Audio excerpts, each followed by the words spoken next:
ఇది కేవలం ప్రయాణికుల వరకే కాదు, స్టేషన్ అభివృద్ధి చెందితే ఇక్కడ ఉన్నటువంటి ప్రజలందరూ కూడా ఒక వ్యాపారం చేసుకోనో, ఒక ఆర్థికంగా బలపడడానికో, విద్యార్థులు వైద్యం కోసమో వీళ్ళందరికీ కూడా సమిష్టిగా ఉపయోగపడేది రైల్వే స్టేషన్. అందుకని ఎర్రన్నాయుడు గారు అంత దృష్టి పెట్టారు. అలాగే ఈరోజు ఈ యొక్క స్టేషన్తో పాటు హరిశ్చంద్రపురం రైల్వే స్టేషన్, ఇప్పుడే బాబాయ్ అచ్చెన్నాయుడు గారు కూడా చెప్పారు, మనకి హైవే పక్కన ఉన్నటువంటి రైల్వే స్టేషన్లో మన ఇచ్చాపురం నుంచి విశాఖపట్నం దగ్గరికి వెళ్తే ఒక్క స్టేషన్ కూడా హైవే పక్కన లేదు. ఏకైక స్టేషన్ మన హరిశ్చంద్రపురం స్టేషన్ ఒక్కటే ఉంది. దాంట్లో కూడా మంచి కెపాసిటీ ఉంది. అందుకనే మనం వచ్చిన తర్వాతే దానికి రోడ్డు కూడా వేయించాం. మనం వచ్చిన తర్వాత స్టేషన్ ప్లాట్ఫామ్ల హైట్ పెంచాం. మనం వచ్చిన తర్వాత అక్కడ ఫుట్ ఓవర్ బ్రిడ్జ్ను కూడా ఏర్పాటు చేశాం. ఇంకా చేయాల్సినటువంటి స్టాపులు కూడా ఉన్నాయి. దానితో పాటు అక్కడ ఉన్నటువంటి ల్యాండ్లో వేర్ హౌసింగ్ కూడా స్టార్ట్ చేయబోతున్నామని హరిశ్చంద్రపురం ప్రాంత వాసులందరికీ కూడా సందర్భంగా తెలియజేస్తున్నాం. తిలారి స్టేషన్ లో కూడా ఇప్పుడే డిఆర్ఎం గారు వస్తే మాట్లాడాం. కేవలం ఇంతమంది కొన్ని వేల మంది ఉపయోగిస్తున్నటువంటి ఈ స్టేషన్ ఇంకా రూపురేఖలు మారాలి, ఇంకా అందంగా తయారవ్వాలి. వస్తున్నప్పుడే ఈ స్టేషన్ తాలూకా అందం ఏంటో ప్రతి ఒక్కరికి తెలిసే విధంగా సర్క్యులేటింగ్ ఏరియా అంతా కూడా మార్చి ఇంకా బ్రహ్మాండంగా అందంగా తయారు చేయడానికి రానున్న రోజుల్లోనే చర్యలు కూడా మొదలు పెడతామని తిలారు ప్రాంత వాసులకి ఇక్కడ ఉన్నటువంటి వారందరికీ కూడా తెలియజేస్తున్నాం. దానితో పాటు అవసరమైతే అడిషనల్ గా షాపులు కూడా నిర్మించి ఇంకా మీకు అప్రోచ్ రోడ్డు ఇటు సైడ్ నుంచి బ్రహ్మాండంగా ఉంది హైవే నుంచి రావడానికి, కానీ అటు నుంచి మన ఇది అండర్ పాస్ దగ్గర నుంచి రావాలనంటే కొంత ఇబ్బందికరంగా ఉంది. ఆ రోడ్డును కూడా రైల్వే వాళ్ళే టేకప్ చేసి బ్రహ్మాండమైనటువంటి అప్రోచ్ రోడ్డు ఇటు నుంచి వచ్చిన అటు నుంచి వచ్చిన రైల్వే స్టేషన్ కి ఇబ్బంది లేకుండా బ్రహ్మాండమైన రోడ్డు ఏర్పాటు చేసే బాధ్యత కూడా రైల్వే తరపున మేము తీసుకుంటామని తెలియజేస్తున్నాను. అండర్ పాస్ల దగ్గర ఎక్కడైతే వాటర్ నిలిచిపోతుందో, నేను పార్లమెంటులోకి వెళ్ళినప్పుడు పార్లమెంటు సభ్యులు దేశ నలుమూలల నుంచి విచ్చేసిన వాళ్ళు మాట్లాడినప్పుడు కూడా ఇదే సమస్య చెప్తూ ఉంటారు. మేము ఎంతో ఆశతో అండర్ పాస్ నిర్మించుకున్నాం, కానీ వర్షాకాలం వచ్చినా ఎక్కువగా వరద వచ్చినా మా అండర్ పాస్లు మా కనెక్టివిటీ అంతటిని కూడా దగ్ధం చేస్తున్నాయని దాని మీద ప్రత్యేకంగా రైల్వే మినిస్టర్ గారికి కూడా మేము చెప్పాం. ఏదైనా ఒక రకంగా ఒక మంచి సొల్యూషన్తో భవిష్యత్తులో ఇబ్బంది లేకుండా అండర్ పాస్లు అన్నింటినీ కూడా నీటి తాలూకు సమస్య లేకుండా చేయడానికి చర్యలు తీసుకుంటామని కూడా తెలియజేస్తున్నాను. ఈ యొక్క ఎక్స్ప్రెస్ ట్రైన్ మీ అందరి కోసం చేసినటువంటిది. చాలా కాలం నుంచి ప్రయత్నం చేస్తున్నాను స్టాపేజీల గురించి. అశ్విని వైష్ణవ్ గారికి కూడా ఇక్కడ నుంచి ప్రత్యేకంగా ధన్యవాదాలు తెలియజేసుకుంటున్నాను. ఆయన తాలూకా సహకారంతో నేను ఎన్నిసార్లు అడిగాను, ఒక్క స్టాప్ కూడా రాలేదని అంటే ఒకేసారి 3 స్టాపులు మంజూరు చేశారు. ఇక్కడ తిలారులో ఒకటి, ఇచ్చాపురంలో ఒకటి, బారువాలో ఒకటి చేశారు. ఇంతటితో ఆగిపోవట్లేదు. భవిష్యత్తులో మరిన్ని స్టాపులు ఇక్కడ తీసుకొని రావడానికి నా ప్రయత్నం నిరంతరం కొనసాగుతూనే ఉంటుందని ప్రజా సాక్ష్యంగా ఈ సందర్భంగా మరొకసారి తెలియజేస్తున్నాను. ఎర్రన్నాయుడు గారు ఉన్నప్పుడు రైల్వేస్ అభివృద్ధి చేశారు.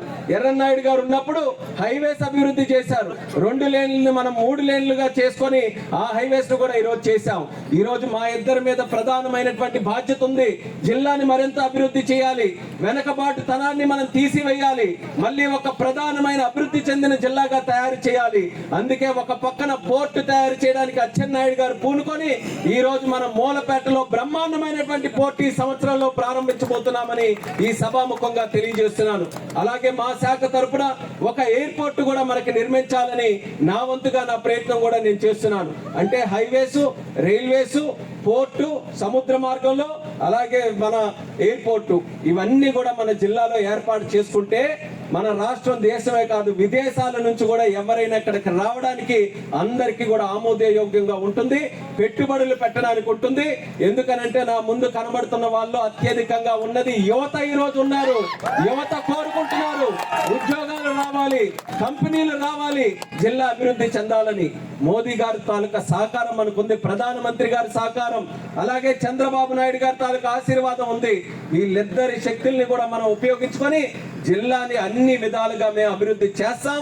అందులో ఒక కార్యక్రమం ఈ రోజు ఈ స్టాపుల తాలూకా కార్యక్రమాన్ని తెలియజేసుకుంటూ ఈ కార్యక్రమానికి విచ్చేసినటువంటి ప్రతి ఒక్కరికి కూడా మరొకసారి నా హృదయపూర్వకమైనటువంటి ధన్యవాదాలు తెలియజేస్తున్నాను. మీకు ఈ రోజు చెప్పినటువంటివన్నీ కూడా తూచా తప్పకుండా చేస్తాం. మీరు రానున్న రోజుల్లో చూస్తారు, రైల్వే స్టేషన్ కూడా మరింత అందంగా తయారు చేసి అందరికీ కూడా వ్యాపార పరంగా కొంత ఉపయోగపడే విధంగా ఈ యొక్క తిలారు రైల్వే స్టేషన్ కూడా భవిష్యత్తులో అభివృద్ధి చేస్తాం. అలాగే అన్ని ప్రాంతాల వారికి కూడా ఇక్కడ చేరుకోవడానికి అన్ని రోడ్లు కూడా సదుపాయంగా ఉండే విధంగా అది కూడా డెవలప్ చేస్తామని తెలియజేసుకుంటూ, కోటబొమ్మాలి RS లో ప్రశాంతి ఎక్స్ప్రెస్ కూడా ఎన్నో సందర్భాల్లో నేను రైల్వే మినిస్టర్ గారి దగ్గర కూడా పెట్టడం జరిగింది. అచ్చెన్నాయుడు గారు, బాబాయ్ గారు చెప్పినట్టు దాని మీద మరింత ఒత్తిడి తీసుకొని వచ్చి అది కూడా చేసే విధంగా నా ప్రయత్నం కొనసాగిస్తానని ఈ సభాముఖంగా తెలియజేసుకుంటూ, ఎర్రన్నాయుడు గారు గుర్తొస్తున్నారు. ఒక ట్రైను, ఒక ప్లాట్ఫామ్, మన తెలారు, మన ప్రాంత వాసులందరూ కూడా చూస్తుంటే ఆ రోజు మొట్టమొదటి రాజకీయ అడుగులు వేసినప్పుడు ఈ ప్రాంతం వచ్చేస్తే మొట్టమొదటగా ఆయన చెప్పినటువంటి, మీరందరూ చెప్పినటువంటిది గుర్తు చేసినటువంటిది, మా తెలారు RS ఈ రోజు ఎంత బ్రహ్మాండంగా ఉందనంటే ఎర్రన్నాయుడు గారి తాలూకా చలవ వల్ల. ఆయన ఏ సమస్య వచ్చినా సరే మేము ఆయన దగ్గరికి వెంటనే వెళ్లే వాళ్ళం. ఆయన ఇది లేదు, ఆ ఆఫీసర్ లేదు, ఈ మంత్రి లేదు, ఎవరి దగ్గరికైనా సరే వెళ్ళి మా సమస్యను పరిష్కరించేవారని. అదే స్థాయిలో మీ అందరి ఆశీర్వాదం చూడండి, ఎంత బలమైన ఆశీర్వాదం మీ అందరిది కూడా. ఒక రాష్ట్ర మంత్రి, ఒక కేంద్ర మంత్రి మీకు సేవ చేయడానికి ఇక్కడ ఉన్నారనంటే అది మీరందరూ కూడా మా మీద చూపిస్తున్నటువంటి అభిమానం, మీ ఆశీర్వాదం. మేము ఒకటి పెట్టుకున్నాం, మాకు ఈ పదవుల మీదో లేకపోతే ఇంకేదో చేయాలన్నటువంటి ధ్యాస కాదు, జిల్లాని అభివృద్ధి చేయాలి. మా మీద ఎవరైతే నమ్మకం పెట్టుకొని ఉన్నారో వాళ్ళందరూ కూడా గుండెలు చరుచుకొని ధైర్యంగా చెప్పాలి, మా వెంట మా మంత్రులు ఉన్నారు, ఏదైనా సాధించేటటువంటి శక్తి వాళ్ళ దగ్గర ఉందని ఆ ధైర్యం మీరందరికీ ఇవ్వాలన్నదే మా తాపత్రయం. ఒక పక్కన చంద్రబాబు నాయుడు గారికి అచ్చెన్నాయుడు గారు నిరంతరం ఆయనతో పాటు ఉంటూ ఆయనకి మంచి సలహాలు ఎన్ని అందిస్తూ ఈరోజు అగ్రికల్చర్ శాఖలో ఎంత బ్రహ్మాండంగా 4 గంటలు ఎప్పుడైనా మీరు అందరూ అనుకున్నారా? 4 గంటల్లో పంటల తాలూకా డబ్బులు పడినటువంటి ఏకైక రాష్ట్రం మన ఆంధ్రప్రదేశ్ రాష్ట్రం. అది చేయగలిగిన సత్తా ఉన్న ఏకైక మంత్రి మన అచ్చెన్నాయుడు గారు.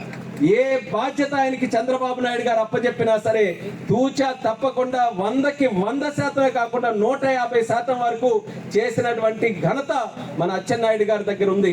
అలాగే ఈ రోజు కేంద్రంలోనే అతి చిన్న వయసులో కేంద్ర మంత్రిగా చేసేటటువంటి అవకాశం మీ పార్లమెంటు సభ్యుడిగా నాకు ఈ రోజు వచ్చింది.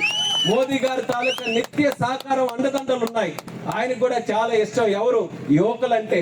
దేశంలో ఉండేటటువంటి యువకుల్లో అపారమైన శక్తి ఉంది, వాళ్ళకి మనం ప్రోత్సహించాలని మోదీ గారు కూడా ప్రత్యేకంగా మన మీద ఒక రకమైనటువంటి ఒక మంచి స్పందనతో మనల్ని ప్రమోట్ చేస్తున్నారు. వాళ్ళందరి తాలూకా సహకారంతో జిల్లాని అభివృద్ధి చేస్తామని తెలియజేసుకుంటూ మీ అందరికీ కూడా మరొకసారి కార్యక్రమానికి విచ్చేసినందుకు ప్రత్యేక విశేషమైనటువంటి అభినందనలు తెలియజేసుకుంటున్నాను. మన ఈ యొక్క కొత్త సంవత్సరం ఇటువంటి మంచి కార్యక్రమంతో మొదలైనందుకు నాకెంతో ఆనందంగా ఉందని, ఆనందం మీ అందరితో పాటు పంచుకొని మరొకసారి ప్రతి ఒక్కరికి కూడా నా శుభాకాంక్షలు తెలియజేస్తూ సెలవు తీసుకుంటున్నాను.